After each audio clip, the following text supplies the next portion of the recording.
તો આજે તો આ બસની અંદર જવાનું હતું આપણે ટ્રાવેલ કરવા, તો રાત્રે નાહી ધોઈને મસ્ત ટપાટપ એકદમ થઈને નીકળી ગયા.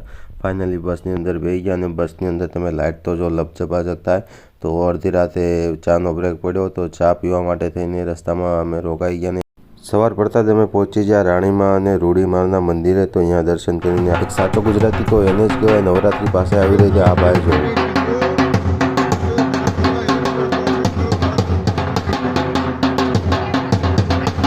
તો ત્યાંથી કામ પતાવીને અમે પહોંચી ગયા જડેશ્વર મહાદેવના મંદિરે. અને અહીંયા આવ્યા તો ગળતી તો જુઓ તમે, લોકોના પગ મૂકવાની પણ જગ્યા નથી મળતી ને આ ધજા ઉપર ચડાવવા જઈ રહ્યા હતા. અને સૌ લોકોને કહેતા કે જલ્દી ચાલો જલ્દી, ગળદી એટલી હતી ને અહીંના લોકોનો ભાવ આ વાત જ ના પૂછો.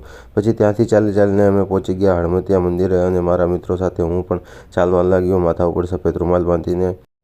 તો ફાઇનલી ઘણા પરિશ્રમ બાદ અમે પહોંચી ગયા પાલનપુરના હળમતિયાની અંદર. અને ત્યાં અંદર જઈને જોયું તો આ ગળદી એટલી હતી કે પગ પણ ના મૂકી શકો કે શ્વાસ પણ ના લઈ શકો, એટલી ગળદી હતી. ને ફાઇનલી અંદર જઈને દર્શન કર્યા અને સૌ લોકો જલ્દીમાં જતા કે જલ્દી ચાલો જલ્દી. અને અહીંયા તમે લોકોની ભીડ જોઈ શકો છો, માણસો કેટલા અહીંયા દર્શન કરવા માટે થઈને ઉમટ્યા છે અને મસ્ત મજાનો મેળો ભરાય છે. ફાઇનલી અમે કંઈક ઠંડુ કરી લીધું અને રાત્રે પહોંચી ગયા માટે. તો માટે લઈને આવીને જોયું તો આ બધું અમને નવું લાગ્યું. અને આ જો તમે કંઈક ઝાડવું છે જે અંદર મંદિરની અંદર ચારો તરફથી પ્રવેશતા અંદર જ અમને દેખાઈ ગયું છે. તો મેં શૂટમાં લઈ લીધું અને અહીંયા લોકો એની પૂજા કરે છે. અને પછી અમે માતાજીના દર્શન કરી લીધા. માટેલના માતાજી છે.